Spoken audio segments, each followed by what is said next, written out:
Hello everybody, this is Ben. Today we're not going to talk about racing. We're not going to talk about building engines and stuff like that. I'm going to talk about what I can do to help my fellow Americans and other people around the world, how they can save a little bit of money in when they go to the pump. So this is a subject that is near and dear to me, as my fellow countrymen are having a tough time really to try to make ends meet. Everything's expensive, from groceries to, oh my gosh, gas pump, you name, everything went sky high price wise. Now if you have a lot of money, you don't have to watch this video. Okay, you can afford it, but I'm trying to post a video that'll save people money when they go to the gas pump.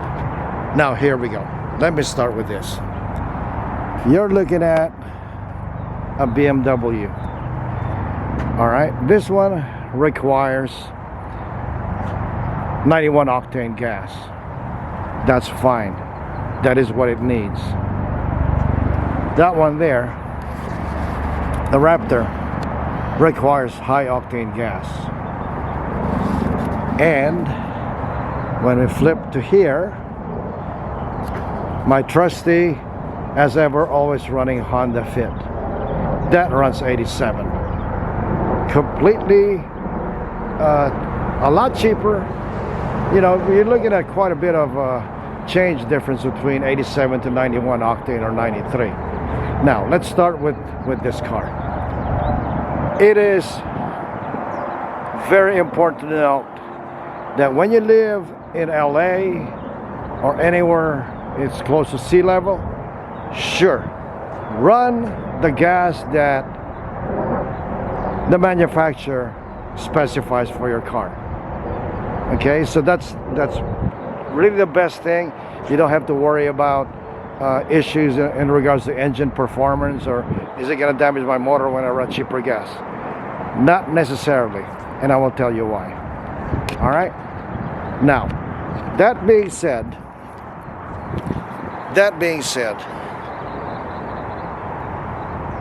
you know, when you go up to Big Bear or anywhere high altitude, you notice when you run, you kind of like have a tough time breathing, and later on you go, man, I run out of breath, and my endurance isn't as much as it was when I was in San Diego or whatever. You know, Big Bear, Lake Arrowhead, you're running out there by I was in Colorado Springs, high altitude. Man, as soon as I get off the airplane, I was breathing hard. Now, why is that? Because the air is thin. When the air is thin, the amount of air you ingest per breath, okay, is a lot less weight, less dense, so you have no stamina. Same thing with these cars. Okay, that car right there. When you are at Colorado Springs, or here where I'm at in Las Vegas, it's 1,770 feet here to be exact. I checked the altitude. But when you are the high altitude place, especially in summertime, the density altitude changes. That is the altitude that you see when you breathe. That's the altitude that car sees when it runs. Okay? The thinner air makes you tire faster, makes you weaker. Same thing with that doggone thing. It makes it weaker. Now, when it requires 91 octane at sea level, that's great. But when you're at Big Bear, Lake Arrowhead, or here in Colorado Springs, or Lancaster, California, the altitude is much higher, sometimes 28,500 feet. You don't need to put 91 on your Corvette. Okay? You can run 89. Save your money. The engine sees altitude. just like that BMW and that Honda. It sees altitude, and when it sees that, it requires less fuel. Okay, so when you live in Colorado Springs, you're 4,000 feet up in the air. That's actual altitude. But when you take into account the density altitude, the amount of air that's in the here around us, it's a lot lighter. You can run 89 on your Corvette or your Mustang or whatever, as long as it's not turbocharged or supercharged. Now, here behind me, okay, is my Raptor. This is turbocharged. This is turbocharged. It requires 91 octane or 93. Now, what is the difference? Because this is forcing air into the engine, it'll always see boost, and it doesn't get affected by altitude because the air is being forced inside the engine. You guys get me? Follow me? When you're forcing air into the engine, it requires high octane. But there's a twist here. When I drive this here in Vegas, okay, I've run 89 here in Vegas. How can I do that with a turbocharged engine? I am seldom on the gas.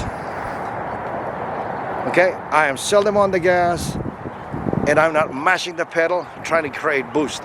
When you're boosting a supercharged, turbocharged engine, you need your fuel. But if you're running normal without pushing and trying to maximize everything, you're taking off hard. But if you, excuse the expression, if you drive like an old lady from Pasadena, or an old man, in my case, in Pasadena, you will run on 89 safely. Okay, now this Honda, it'll run on just about anything. You don't need to put 95 or 90, 93 or 91 hoping to get better gas mileage, even though expensive. It doesn't work. High octane burns just the same as low octane. 87 burns the same as 91 and 93. The only difference between those two, okay, is the resistance to detonation. That is what is important with those things. No difference. If you're cruising on a flat plane, that engine doesn't see 93, 91, or 89 or 87 because there's hardly any load, especially when you're going downhill. But when you press the pedal and you're trying to take off, okay, now the octane requirements comes up because there's a higher load with a higher compression.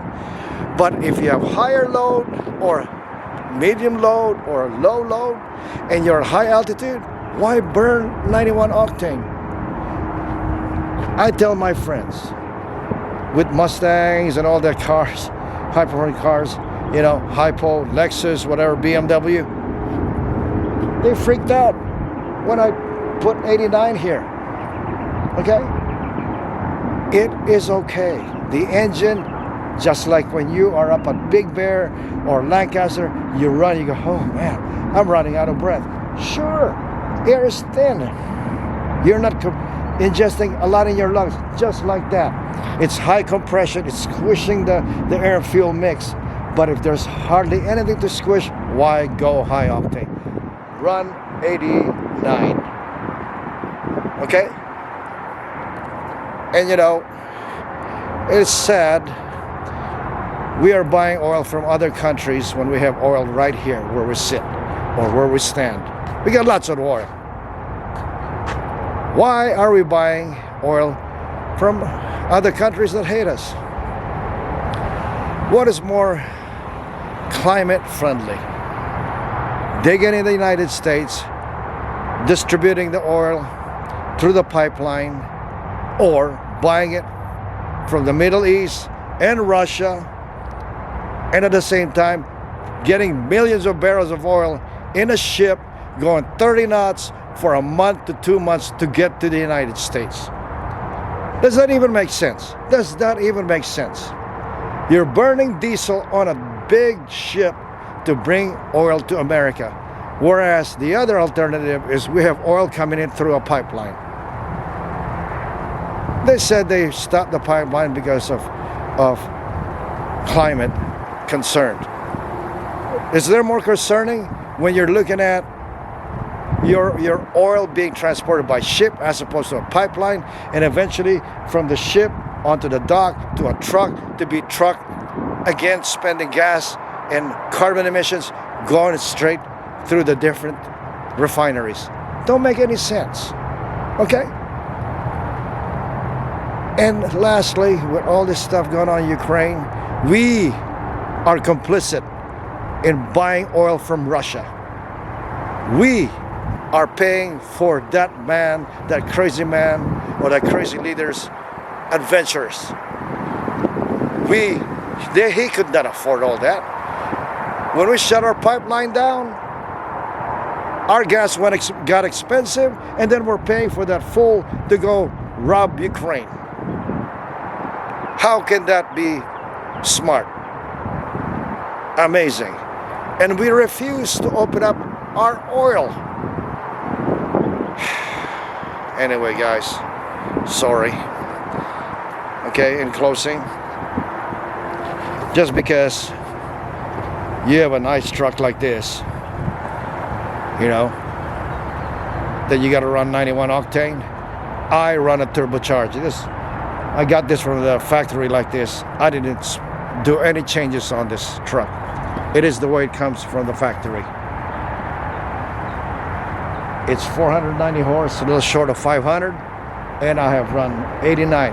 Oh, and lastly, these cars and trucks have very advanced computer systems that when they notice you're running inferior gasoline or low quality gasoline, they have knock sensors. They pull back the timing. No harm, no foul. Okay? They will self-adjust. But detonation and all that thing only happens when you're under load, you're accelerating hard, going up a hill. But you know what? When you're going up the hill, up towards the mountain, guess what happens automatically? You lose altitude. Okay? You're getting higher up.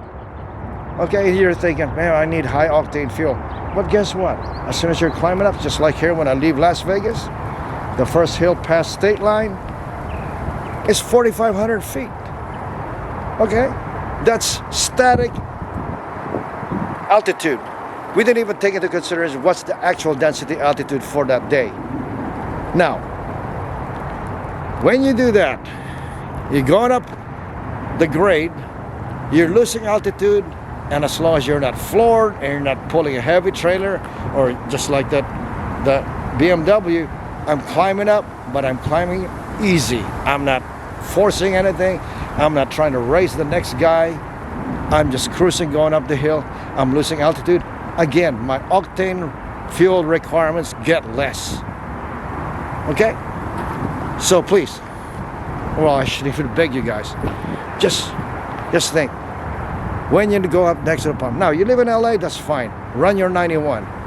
But if you are very easy, okay, like the old man from Pasadena, old lady from Pasadena, and you come off the boost, or you're not floored all the time, jackrabbit starts, you can run cheaper fuel. Okay? Just for the meantime, just to save a little bit. Because everybody's hurting today. I understand. I live on a fixed income with my wife. And